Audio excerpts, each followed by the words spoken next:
Halo, selamat datang kembali. Kali ini kita mau bahas satu renungan yang menurut saya dalam banget dari NDC Ministry. Oh iya, tentang apa nih kali ini? Judulnya Teman Adalah Berkat Sejati. Nah, ini berdasarkan kisah dari kitab 2 Samuel pasal 15.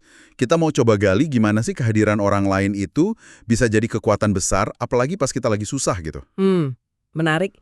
2 Samuel 15 itu kan kisah Raja Daud ya, waktu dia lagi dalam pelarian itu kan? Betul banget. Jadi konteksnya Raja Daud ini lagi lari, dan bukan lari dari musuh biasa loh ya. Oh bukan, dari siapa nih? Dari anaknya sendiri, Absalom.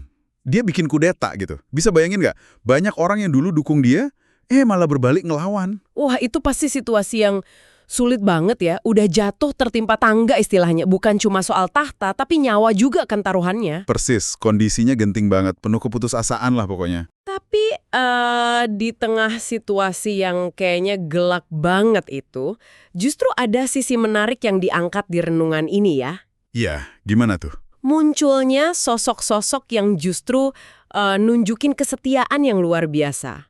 Spesifiknya, renungan ini nyebut nama Itai. Itai orang Gad. Itai, orang Gad. Sebentar, dia kan bukan orang Israel asli ya? Kayaknya pendatang gitu. Nah, itu dia poinnya.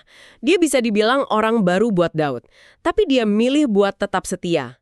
Bahkan dia bawa rombongannya 600 orang, plus Kreti dan Pleti itu, ikut sama Daud. Wow.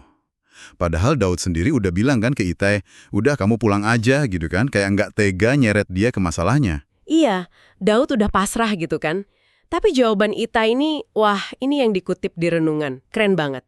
Dari 2 Samuel 15 ayat 21, Gimana bunyinya? dia bilang gini, demi Tuhan yang hidup dan demi hidup Tuanku Raja, di mana Tuanku Raja ada, baik hidup atau mati, di situ hambamu juga ada. Gila sih, itu komitmen total ya. Di tengah situasi yang nggak pasti gitu, dia berani ngomong gitu. Ini bukan basa-basi lagi, udah soal hidup dan mati. Tepat sekali. Dan renungan ini menggunakan momen dramatis ini buat nyampein pesan utamanya.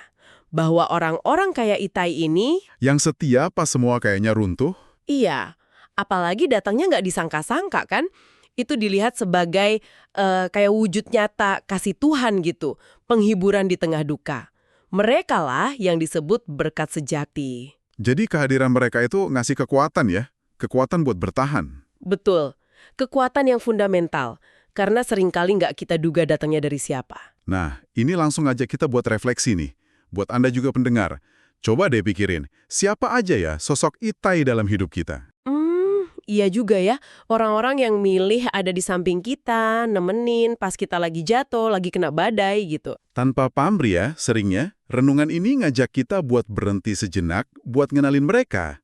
Mungkin orang yang selama ini kita anggap biasa aja. Bisa jadi, dan refleksinya nggak berhenti di situ, nggak cuma ngenalin, tapi juga secara aktif mensyukuri dan menghargai mereka. Ada pertanyaan lanjutannya ya? Ada, pertanyaannya gini, udah belum kita ngungkapin rasa syukur itu, udah kita hargai kehadiran mereka, gimana caranya? Ini kayak ngingetin kita, jangan anggap remeh kehadiran mereka. Oke.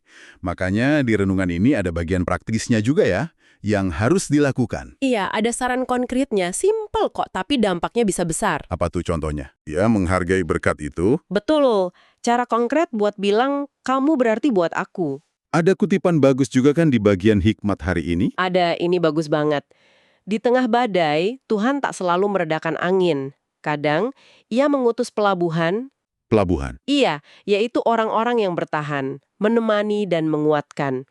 Mereka adalah berkat yang harus kita syukuri. Metafora pelabuhan ini kuat ya. Kuat banget. Tempat aman gitu ya pas lagi ombak gede.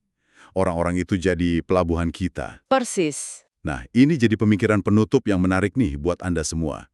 Terinspirasi dari doa di renungan itu, yang minta bentuklah aku juga untuk menjadi pribadi yang baik. Gimana tuh kelanjutannya? Jadi setelah kita mikirin siapa aja yang udah jadi pelabuhan atau jadi Itai buat kita, mungkin pertanyaan berikutnya adalah gimana caranya kita sendiri bisa jadi pelabuhan itu buat orang lain? Wah, iya juga ya. Gimana kita bisa jadi sosok Itai buat orang di sekitar kita? Mungkin ada temen, keluarga, atau siapapun yang lagi diam-diam ngadepin badainya sendiri sekarang. Gimana kita bisa hadir buat mereka? Itu jadi bahan renungan kita selanjutnya mungkin ya.